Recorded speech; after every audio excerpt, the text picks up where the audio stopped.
নমস্কার প্রিয় দর্শক বন্ধুদের সুপ্রভাত জানিয়ে ক্যালকাটা ডায়ালগস থেকে মনোজ দাস শুরু করছি আজকের প্রভাতী প্রতিবেদন। ভারত বাংলাদেশ সম্পর্ক নিয়ে দু দেশের মিডিয়া, বিশেষ করে বাংলাদেশের সোশ্যাল মিডিয়া যখন গুজবের বন্যা বইয়ে দিচ্ছে, যে কোনো মুহূর্তে যুদ্ধ পর্যন্ত বেঁধে যাওয়ার সম্ভাবনা নিয়ে জ্যোতিষীর মতো ভবিষ্যৎবাণী করছে, তখন জানা গেল দেশের দায়িত্ব যাদের উপর তারা কিন্তু ভেতরে ভেতরে সমঝোতার আলোচনা চালিয়ে যাচ্ছিলেন। আর সেই আলোচনার সুফল যে হচ্ছে সেটাও প্রকাশ্যে এলো। সংবাদটি বাংলাদেশের সঙ্গে ভারতের মানুষকেও স্বস্তি দেবে। অবশ্য রাজনীতির যারা কারবারি, দু দেশের মধ্যে বিরোধ বাঁধলে যাদের ফায়দা, তারা দুঃখ পেতেই পারেন এই খবরটিতে। শেখ হাসিনাকে বিচারের জন্য বাংলাদেশের হাতে তুলে দিচ্ছে না বলে যারা হুঙ্কারে আকাশ বাতাস কাঁপিয়ে দিচ্ছে ভারতের বিরুদ্ধে, তারা এটা জানে না যে আজ পর্যন্ত সরকারি বা বেসরকারি কোনোভাবেই এই অনুরোধ ভারতের কাছে আসেইনি। সে অনুরোধ এলে তবে তো ফেরত পাঠানোর সিদ্ধান্ত নেবে ভারত।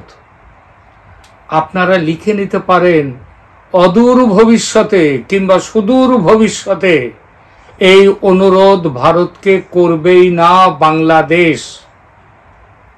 কারণ 5ই আগস্টের পর এক মাস পেরিয়ে আজ সেপ্টেম্বরের 6 তারিখ, এই এক মাসে যখন অন্তর্বর্তী সরকার এই অনুরোধ করেনি, তখন লিখে রাখতে পারেন আগামী 1 বছরেও করবে না। কারণটা সিম্পল, লোহা আগুনে পুড়ে লাল হলে তখন পেটানো হয়, ঠান্ডা হয়ে গেলে পিটলেও কিছু হয় না। 5 আগস্টের পর একটা করে দিন গেছে, আর দাবিটা থেকে ক্রমশই, মানে হাসিনার ফেরতের দাবি থেকে ক্রমশই দূরে সরে যাবে মানুষ। সরতে সরতে একসময় এই দাবিটার কথা ভুলে যাবে। এমনকি হাসিনার শাসন ভালো ছিল বলে আওয়াজ উঠতে শুরু করবে পাবলিকলি, দেখে নেবেন। এখনই তো সে আওয়াজ উঠতে শুরু করেছে, তাই না? যত দিন যাবে বাড়বে এই আওয়াজ, মিলিয়ে নেবেন কথাটা আমার সঙ্গে।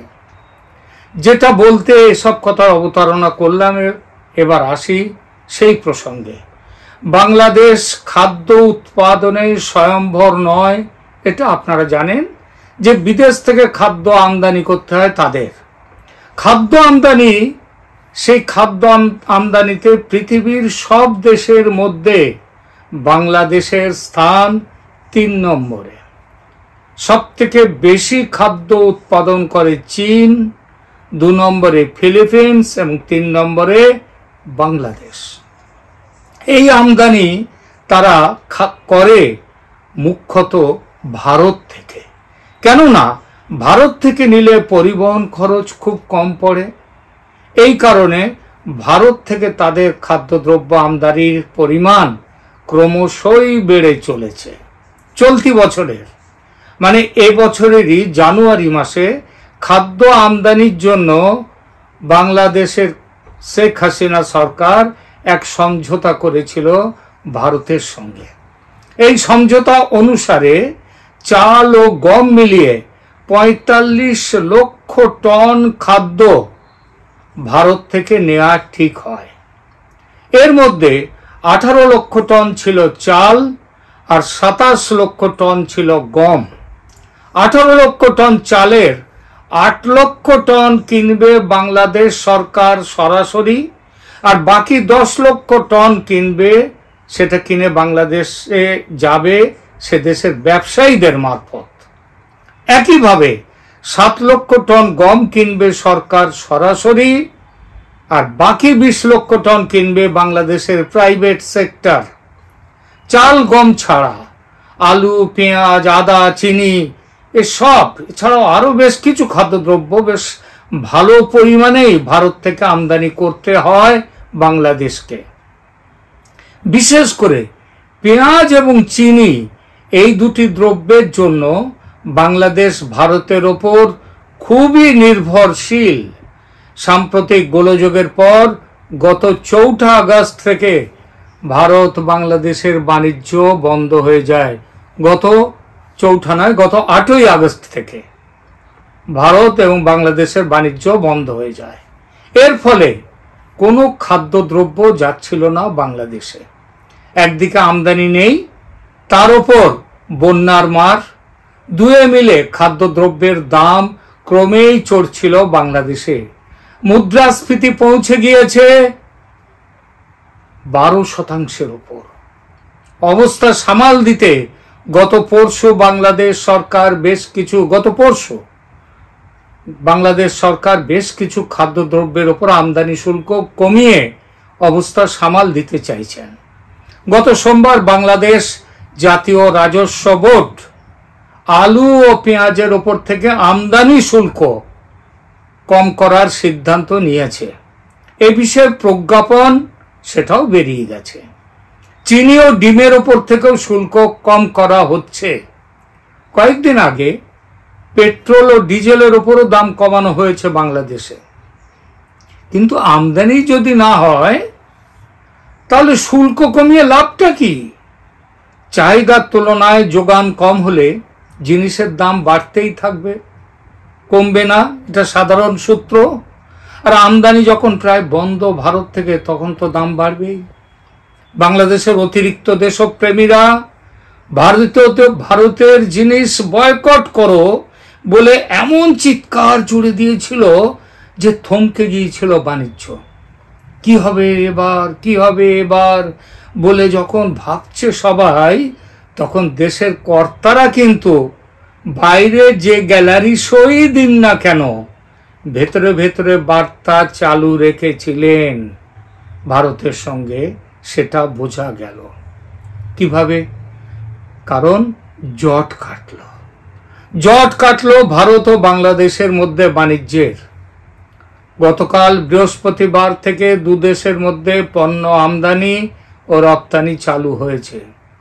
এদেশের ব্যবসায়ী সংগঠনের পক্ষ থেকে এমনটাই জানানো হয়েছে।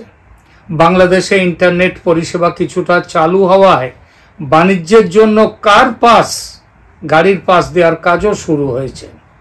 তবে ওদেশে সর্বত্র ইন্টারনেট পরিষেবা চালু না হওয়ায় ঠিকমতো আমদানির ক্ষেত্রে কিছুটা অসুবিধা হবে বলে মনে করা হচ্ছে। অন্যদিকে দুদেশের মধ্যে যাত্রী পরিবহন কবে থেকে স্বাভাবিক হবে তা নিয়ে অনিশ্চয়তা এখনো অবশ্য কাটেনি। বৃহস্পতিবার কলকাতা খুলনা যে বন্ধন এক্সপ্রেস সেটা চলেনি। একইভাবে ঢাকা কলকাতা তৈরি এক্সপ্রেসও চলছে না। এদিকে বাংলাদেশে আটকে পড়া ছাত্রছাত্রীদের দেশে ফেরাতে সব রকম পদক্ষেপ নিয়েছে বিএসএফ। মঙ্গলবার পর্যন্ত 4315 জন পড়ুয়া বাংলাদেশ থেকে ভারতে ফিরেছেন। সীমান্তে জারি করা হয়েছে হাই অ্যালার্ট। শুধু পশ্চিমবঙ্গ নয়, অসম, মেঘালয়, মিজোরাম ও ত্রিপুরা, এই সব রাজ্যের সীমান্তেও তো জারি হয়েছে। সমস্ত পরিস্থিতির দিকে নজর রেখেছেন জওয়ানরা। ভারত সীমান্তে বঙ্গার কাছে যে পেট্রাপোল সীমান্ত, সেখানে রাস্তার ওপর শয়ে শয়ে পণ্য বোঝাই ট্রাক দাঁড়িয়েছিল। আবার ওদিকে বাংলাদেশের দিকেও খালি ট্রাক সব দাঁড়িয়েছিল। এখন দেখা যাচ্ছে আস্তে আস্তে সেগুলো স্বাভাবিক হয়ে যাচ্ছে বাণিজ্য শুরু হওয়ায়।